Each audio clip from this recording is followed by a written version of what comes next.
How's it going, everybody? So after listening to me rant in the previous videos, this one's going to be a little more optimistic. This close test was the first complete look on all new perks that the public gets, so with that in mind, please remember that more extensive tests are needed to make actual correct assumptions. It's just like with the gear stats, the very thing these perks are replacing. After a while, a perk that might have been considered useless suddenly has a use and shines on a certain character in a very specific situation. Always keep an open mind. This is just my first impression and somewhat of a guide on how I think one should approach choosing the perks for each character. But I'm sure within a week or so there will be videos floating about with full perks guide, all secrets revealed, with emojis plastered on the thumbnail and whatnot. But I digress. What we've been told so far in the previous Warriors Den is that their intention with perks is that their power level is supposed to be lower than a tier 1 feat. So if your first thought when seeing them was that they're extremely weak, then yes, they're supposed to be somewhat weak. Each class gets a certain combination of them and can run up to 3 at the same time. I'm not going to go over how to unlock them and all the rest of the new gear system. There will probably be an extensive post from the devs once they get implemented. Like I mentioned, they're replacing the old gear stats, so that should give you a pretty good idea already.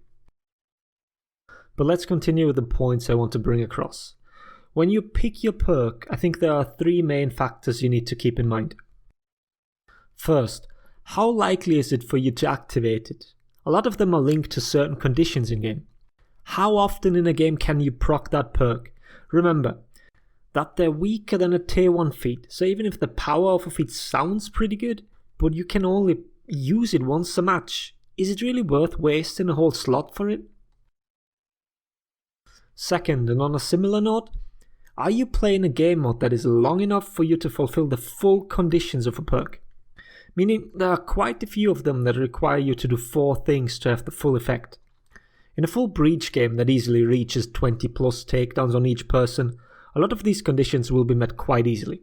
But if you play a tribute game, I know, but humour me, there might be very few kills. Which in return means there might not be one loadout that fits every game mode, or maybe we'll see different playstyles evolve in Breach that require niche perks to be viable. And the third point is, does a perk complement one of your other perks or even your feats?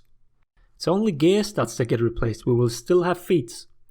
And we all know some feats are plenty strong, which might be made even stronger with certain perks. With all that in mind, I'm going to go over a few of the available perks that I think might be quite interesting. Let's start with one of the basic ones, meaning this is a perk you can unlock with grey gear, Aegis. It gives 20% extra shield every time you receive one. Pretty much every game mode with perks enabled also has revenge on. So you can be sure that you will proc this one every single game you play, which already gives it great value. There are no other conditions, just get a shield. And there are quite a few ways to get a shield. You have pickups in some game modes, or on occasion you get a protected revive. Then from the offensive perks, Crush Them. Upon hero kill, your next attack deals 20% more damage. So first of all, it has to be a kill. It can't just be a takedown. I mean, the 20% sounds nice, but realistically thinking about it, you kinda need to hit a big heavy to make it worth it. And on top of that, it's exactly for one attack. What if it gets blocked? What if you whiff it? You really have no way to make sure this perk even gets a single use in a match.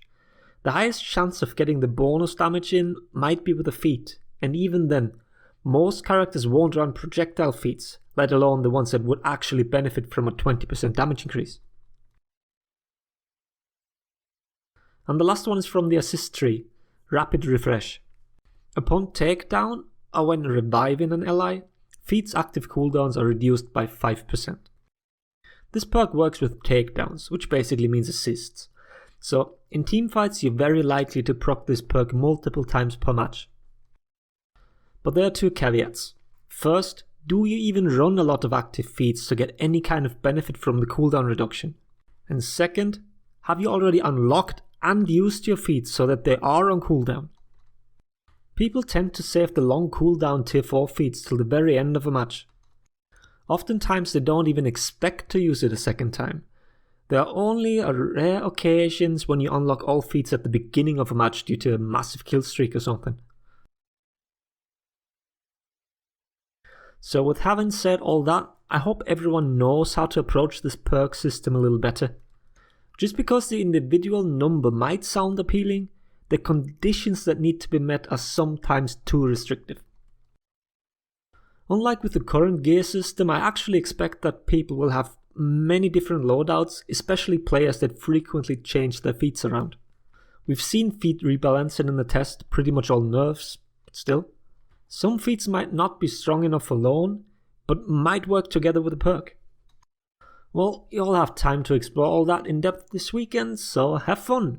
Feel free to share what you're planning to run. Thanks for watching. Later everybody.